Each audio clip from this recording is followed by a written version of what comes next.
महाराज जी पिछले 2 दिन से आप सत्संग में जो हॉल में कर रहे हैं महाराज जी, उसमें वर्णन कर रहे हैं कि जो भक्तजन मतलब भजन करते हैं और उनसे गलत आचरण भी बन गए तो उनकी दुर्गति नहीं हो गई, उनको उच्च लोकों में मतलब उनको वो भोग भुगवाए जाएंगे। ये उन भक्तों की बात हो रही है जिन्होंने निश्चय किया है कि अब मुझे इसी जन्म में भगवत प्राप्ति करना है और खूब डट के प्रयत्न करके भजन कर रहे हैं।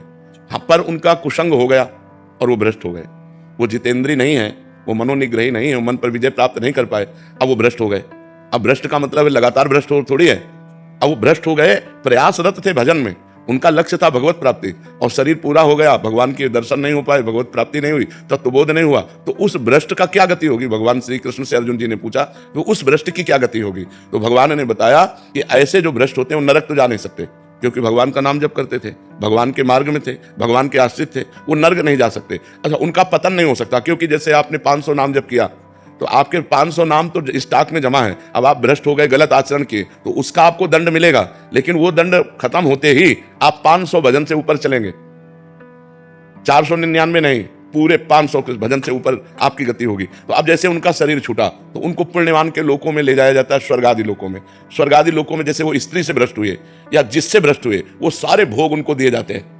ये उनका पुण्य क्षय नहीं होगा। जैसे यज्ञ करके कोई स्वर्ग जाए, दान पुण्य करके स्वर्ग जाए, तीर्थ यातन करके स्वर्ग जाए, तो उनका पुण्य क्षय होगा और वो पुण्य क्षय होने के बाद मृत्यु लोक में फिर पुनः अशुभ गति को भी प्राप्त हो सकते हैं। लेकिन वो भजन करने वाले का भजन तो स्टॉक में जमा है और उसका जैसे वीआईपी स्वागत हो, ऐसे स्वर्ग आदि लोकों में जिन भोगों के कारण भ्रष्ट हुआ है उन भोगों की बाहुल्यता उसको होगी, और जब उसकी उन भोगों में अरुचि हो जाएगी तब उसका जन्म होगा श्रीमान, कुलवान, धनवान, राज वैभव संपन्न, भोग संपन्न, और वहां जन्म लेकर के उसको ऐसा वातावरण मिलेगा भक्ति का, वैराग्य का, कि पूर्व का जो साधन है वो उन्हें उन भोगों में लगने नहीं देगा। उन भोगों के बीच में रहते हुए भी उसको वैराग्य होगा। अब उसका वैराग्य इतने जोर का होगा कि जब कभी आकर्षण किसी भोग का हुआ तो वो सोचेगा कि मैं तो अपना इतना वैभव छोड़कर आ रहा हूँ, इतना भोग छोड़कर आ रहा हूँ, अब मैं भोग नहीं भोगूंगा, और वो डट करके जहां से उसका भजन रुका था वहां से भजन उसका चालू होगा और वो प्रयास करके इसी जन्म में भगवत प्राप्ति कर लेगा। अगर कहीं फिर चूक हो जाती है तो फिर उसको वही गति प्राप्त होगी, वो स्वर्ग आदि लोगों को भोग करके वो मतलब पतन नहीं हो सकता। जी फिर तो थोड़ा भी भजन करने वाले का पतन नहीं हाँ, इसीलिए तो हम सबको प्रार्थना करते हैं, नाम जप करो, नाम जप करो, कैसे भी करो, भाव से करो, कुभाव से करो, जैसे भी करो। मानो आप बुरी आदत नहीं छोड़ पा रहे तो भली आदत पकड़ लो ना, तो कम से कम तुम्हारे पास बुराई के साथ साथ बहुत बड़ा भजन भी तो है जो तुम्हारी हर जगह रक्षा कर लेगा, तुम्हारी बुराइयों का नाश करके ये तुम्हें उन्नति प्रदान करेगा। हम गलत बात नहीं छोड़ पा रहे हैं, हम असमर्थ हैं, तो सही बात भी तो पकड़ लो, राधा राधा बीच में डाल लो, तो आपकी जो अशुभ गति होने वाली वो नहीं होगी, आपकी अशुभ गति नहीं होगी, आपका जो असत भाव है वो नष्ट हो जाएगा और ये सद्भाव एक दिन आपको भगवत प्राप्ति करा देगा। इसीलिए पूज्य राधा बाबा ने कहा, एक बार भी जो राधा कृष्ण बोला उसने मोक्ष के लिए कमर कस लिया। एक बार भी राधा कृष्ण बोला तो उसने मानो मोक्ष के लिए कमर कस लिया। अब एक बार राधा कृष्ण जो बोला तो उसका पतन नहीं हो सकता, वो नरक नहीं जा सकता, क्योंकि भगवान का नाम उसके पास। ये तो बहुत बड़ी बात है, शब्दों में तो छोटी लगी। हाँ, तो इसीलिए तो, पर सबकी रति कहाँ होती है? इसीलिए कहा गया है कि भगवान जब कृपा करते हैं तो संत संग देते हैं, क्योंकि संत संग से भगवान के नाम रूप लीला धाम में आसक्ति हो जाती है। बिना सत्संग के नाम जप होगा ही नहीं, तो अगर नाम थोड़ा भी जप लिया तो मंगलमय हो जाएगा, उसका पतन नहीं होगा, वो कभी अधोगति को प्राप्त। नामे भक्ता प्रणश्यति अपिचेत सुदुराचारो भजते माम अनन्य भाग साधुरेव समन्तव्या सम्यक व्यवसिता। ऐसा सुदुराचारो माने होता सांगोपांग दुराचार करने वाला, भरपूर दुराचार करने वाला। अपि चेत सुदुराचारो, बहुत भारी पापी आदमी, अब उसको सत्संग मिल गया और उसने सुना कि मैंने तो बहुत पाप किए और पाप कर रहा हूं, मेरा कल्याण कैसे हो सकता है? एकमात्र भगवान ही है जो हमारा कल्याण कर सकते हैं। तो सम्यक व्यवसिता ऐसा उसने अपनी बुद्धि में बैठा लिया कि मैं नीच हूं, पापी हूं, पापाचरण हो रहा है, पर मैं भगवान की शरण में हूं, अब भगवान ही मेरा उद्धार करेंगे। और कृष्ण कृष्ण कृष्ण कृष्ण, राधा राधा राधा, और पाप कर रहा है, वर्तमान में पाप कर रहा है, तो भी उसकी दुर्गति नहीं होगी। भगवान कह रहे उसे साधु मानो, मैं उसको साधु बनाऊंगा। करो सद्य ते साधु समाना अपिचेत सुदुराचारो भजते माम अनन्य भाग साधुरेव समन्तव्या, उसे साधु मानो, क्योंकि अब मैं बनाऊंगा साधु।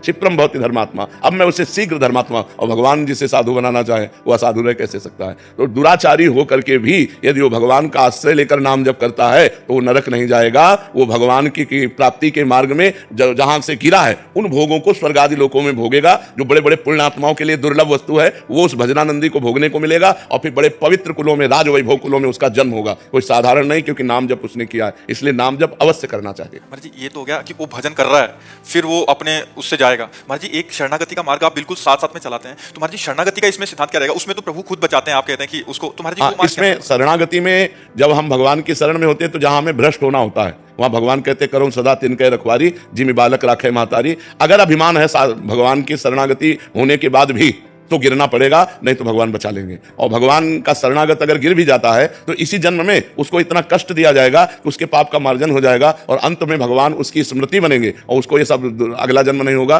स्वर्ग नहीं जाएगा, वो इसी जन्म में भगवान को प्राप्त। भगवान उसके अहंकार का भी नाश करने का विधान करते हैं। हाँ, करेंगे, जरूर करेंगे, क्योंकि वो तो ऐसा ही है ना। हाँ, भगवान उसके अहंकार का विनाश करेंगे और उसको ये नहीं सोचना चाहिए कि भगवान ने हमारी रक्षा क्यों नहीं की, क्योंकि तुम्हारा अहंकार जो है उसका नाश करने के लिए कि तुम कुछ नहीं हो, जब ये समझ में आ जाए मैं कुछ नहीं हूं और हे नाथ केवल, तो भगवान केवल इस संबंध से कल्याण कर देंगे। भगवान ने कहा है मत चित्ता सर्व दुर्गाणी मत प्रसादात तरिष्यति, इसमें साधन नहीं बताया। मत चित्ता सर्व दुर्गाणी मत प्रसादात तरिष्यति, जो मेरी शरण में आ गया तो मेरे प्रसाद माने कृपा से वो सब दोषों से मुक्त होकर मेरे को प्राप्त कर लेता है एक ही जन्म में।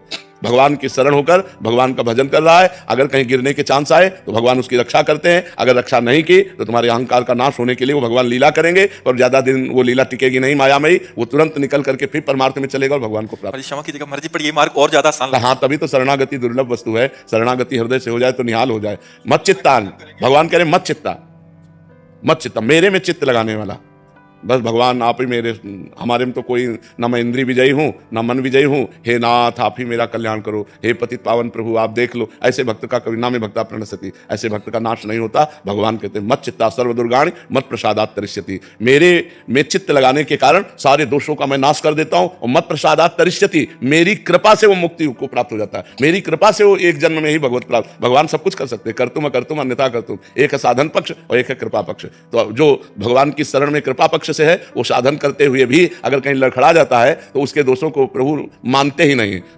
जन अवगुण प्रभु मान न काऊ, दीन बंधु अति मृदुल स्वभाव, उसके दोषों को मानते नहीं, दोष है उसका कल्याण कर देते। मत प्रसादात तरिष्यति, मेरी कृपा से वो पार हो। महाराज जी एक और समाधान, महाराज जी साधन पक्ष भी देते हैं प्रभु और कृपा पक्ष भी देते हैं। महाराज जी कृपा पक्ष किनको देते हैं महाराज जी? जो सत्संग में, साधु महात्माओं के सत्संग में अपने को अनाधिकारी समझ पाए कि मैं तो नहीं मन को जीत पाऊंगा, इंद्रियों को भी नहीं जीत पाऊंगा, पर भगवान को तो प्राप्त ही करना है, तो हे भगवान मैं आपके शरण में हूँ, मैं जैसा भी हूँ, हे पतित पावन, हे भक्त जन रंजन, जैसा भी हूँ नाथ मैं आपका हूँ। अब आप देख लो, आपको जो कराना है हमसे करा लो, भजन कराना है भजन करा लो, जितेंद्रियता जैसे आप चाहो वैसे चला लो प्रभु, मेरे बस में नहीं, मैं तो सिर्फ आपकी, हे नाथ मैं आपकी शरण में हूँ। अंदर से जो बार बार भगवान की वो शरणागति, और जिसका अच्छा ऐसे से ऐसा ऐसे से ऐसा वो हर साधन को पकड़ता हुआ चल रहा है, वो भी भगवान का कृपा पात्र है, क्योंकि साधन पकड़ रहा है पर उसमें कुछ अहम है, उसमें अपनी बुद्धि का भरोसा है और उसमें बुद्धि का, जैसे शरणागति के दो प्रकार बताए, एक बिल्ली के बच्चा की शरणागति और एक बंदरिया के बच्चा की शरणागति। बंदरिया के बच्चा की शरणागति विवेकवान,